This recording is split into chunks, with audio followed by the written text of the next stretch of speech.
Let me ask you something. Why do some designs feels premium and some of them feels warm and human and some of them just feels flat and lifeless? Even though everything in those designs are perfectly on point, like colors are on point, typography is on point, everything is fine.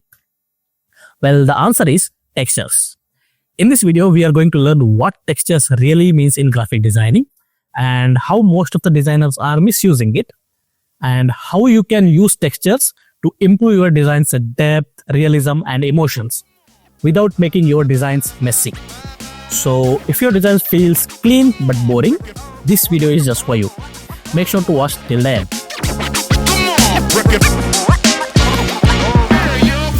Hello everyone, welcome back to the channel. I am Akshay Prabhu and this is our graphic design fundamental series where we break design from the fundamentals so that you can understand why things works, not just what looks good. Well, in this series, I have already uploaded 3 videos. The first video is all about the real definition of graphic designing, not the textbook version. And the second video is all about graphic design element line. And third video is all about the graphic design element of shape. If you have not watched these videos, I will drop the link to the playlist in the description. Make sure to watch it. And today we are going to talk about the next graphic design element, which most of the designers either completely ignore or overuse it like filters. And the element is texture. Okay, here is what we are going to cover in this video. First, we will see what textures really means in graphic designing. Then we will see those 2 types of textures which most of the designers are using.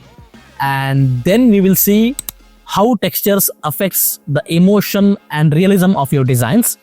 And then we will learn what are those common mistakes the most of the designers are making while using textures so that we can avoid such mistakes. And finally, there is one small exercise for you which you can try today. And yeah, alright, let's start from the basics. What is a texture?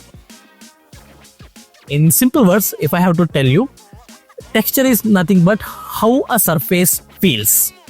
Yes, it's that simple. Texture is nothing but how a surface feels. For example, if you touch a glass surface, it feels smooth. And if you touch a paper surface, it feels rough. And if you touch a concrete surface, it feels hard. These smooth, rough, hard are basically known as textures. Because these textures are smooth, rough, hard. These are letting us know that glass has a smooth surface, paper has a rough surface, and concrete has a hard surface when you touch them. This is the most simplified explanation of textures that I can give you. I hope you felt what textures really are. Well, in real life, we can touch textures. I mean, I can touch a surface of the glass and figure out that it has a smooth surface. And I can touch a surface of the paper and figure out that it has a rough surface. So these type of textures which we can touch and feel are basically known as physical textures, or we can also call them as real life textures. But this is the case in real life, right? Today we are talking about textures as a graphic design element. That means we are talking about textures in context with graphic designing. By the way, before we understand what textures really are in graphic designing, we should know that our graphic design can be broadly classified into 2 categories. And those 2 categories are, one is print design, another one is digital design. Since there are 2 big categories in graphic designing, we can have 2 types of textures. One that we use in print design, another one which we use in digital design. And those textures which we use in print design are known as physical textures. Because obviously, we can touch and see how does the surface of the print design feels. And I already told you, the textures which we can touch and feel are known as physical textures. Some of the examples for these physical textures or print design textures that we use in print design are embossing, debossing, foil stamping, matte versus glossy papers, etc. These are the few textures that we use in print designs which we can touch and feel. So that's why these are called as physical textures. But Since in graphic designing, most of the time we deal with digital designs, let's focus on the textures that we use in digital designs. In digital designs, most of the time we are designing on screens or displays. So the textures that we are going to use in digital designs are definitely not real life textures. That means they are definitely not physical textures. Why? Because we cannot touch and feel them. Because we are designing them on screens. Well, even though we cannot touch and feel them, we can see and feel them.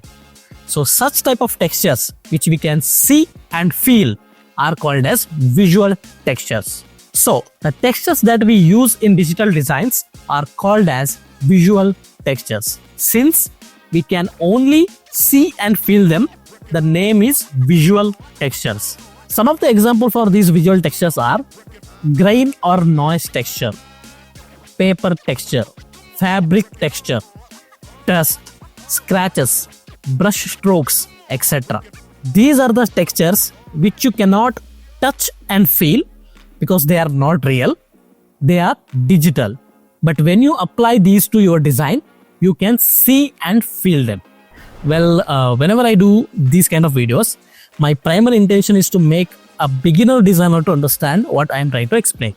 So if I just tell you what textures are or what are visual textures and give some random examples, beginner designer might lose some interest and he might not understand what I am trying to explain. So to make you understand what actually visual textures are, let's take an example of a design. This is a simple design which I created just for this video.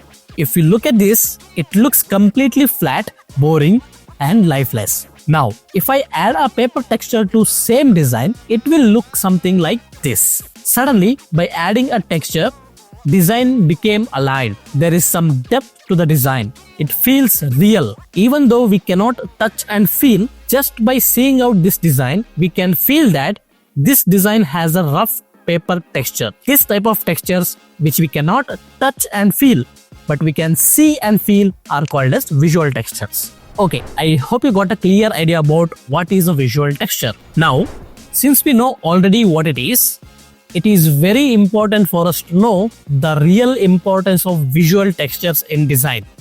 When we use them, how to use them, etc. Well, today I am going to tell you something most of the tutorial won't tell you. Texture or a visual texture is not at all a decoration to your design. It's actually a visual communicator of your design. Now, what does that mean? Well, when you use these textures or visual textures in your design and show that design to a viewer, they communicate with each other. Now, that doesn't mean they literally talk to each other. Basically, they communicate visually. Now, that means when you show your design to a viewer, the viewer will feel a certain kind of emotion. For example, if you use a paper texture in our design and show it to your viewer, by looking at it, the viewer will feel the emotion of raw, handmade and organic, etc. Similarly, if we use a soft or fabric texture in our design and show this design to a viewer, the viewer will feel the emotion of warmth, friendly and comforting. Similarly, if I have to give you one more example, if we use grainy texture in our design and show this design to a viewer, the viewer will feel the emotion of cinematic, vintage or nostalgic. As a designer, when we create some design and show this design to our viewer, our main goal is to make them feel certain kind of emotion and take action according to that emotion. For example, when we design a food poster and show this food poster to our viewer, our aim is to make the viewer feel hungry and buy the food which is in our design, right? So, these textures or visual textures are one of the strongest tool or design element a graphic designer can have to make viewers of his design to feel any kind of emotion. By using these visual textures in your design, you as a designer can decide what your viewer should feel. It is that important element. Even if it is that important element, most of the designers are making a lot of mistakes while using these textures. Now, let us see what are those common mistakes designers do and let's see how to avoid them. One of such mistake is overusing of texture. We as a designers get overwhelmed with these visual textures and use it too much in our design. If we use these visual textures too much in our design, when a viewer looks at our design, he will only notice those textures, and other important design elements which are very important for viewer to see will lose their importance. We always have to follow principle of hierarchy while designing. Now, what is this principle of hierarchy? Well, that's a concept for another video. So basically, the moral of the story is you should never overuse textures in your design. The textures that you have used in your design should not be seen, they have to be felt. The next mistake that most of the designers do is using random textures. Always remember, the textures that you use in your design should match the concept. You just cannot use grunge textures in a clean corporate design. It's a straight no. Note this point, every graphic design element that you use in your design must have a purpose. Okay, the next mistake most of the graphic designers do is using low quality textures. You just cannot use low resolution, blurry JPEG textures in your design. It will instantly kill the professionalism of your design. If your textures look cheap, then always remember your design is also going to look cheap. Well, the last mistake is using textures everywhere. Most of the designers have a habit of using textures in each and every element in their design, which you should definitely avoid. Use these textures selectively, like in backgrounds, shadow regions, overlays, etc. Well, these are some of the most common mistakes that graphic designers do while using these visual textures in their design. Well, that's that. Finally, I have a small exercise for you. Take one of your old design, like a poster or an Instagram post, anything. Remove all the textures from it. Then add a subtle grainy texture layer on your design. Then change its blending mode to overlay or soft light. And finally, change the opacity of the texture layer to 3 to 8%. Now, compare this new design with your old design. You will definitely feel the difference. Well, that's a texture working correctly. So, try this. If you have tried and felt the difference, let me know in the comment section down below. So, if this video helped you to understand textures better, make sure to like the video and share this video with your designer friends. And subscribe the channel if you want to learn fundamentals of design properly. Well, I will see you in the next one. Till then, keep it creative.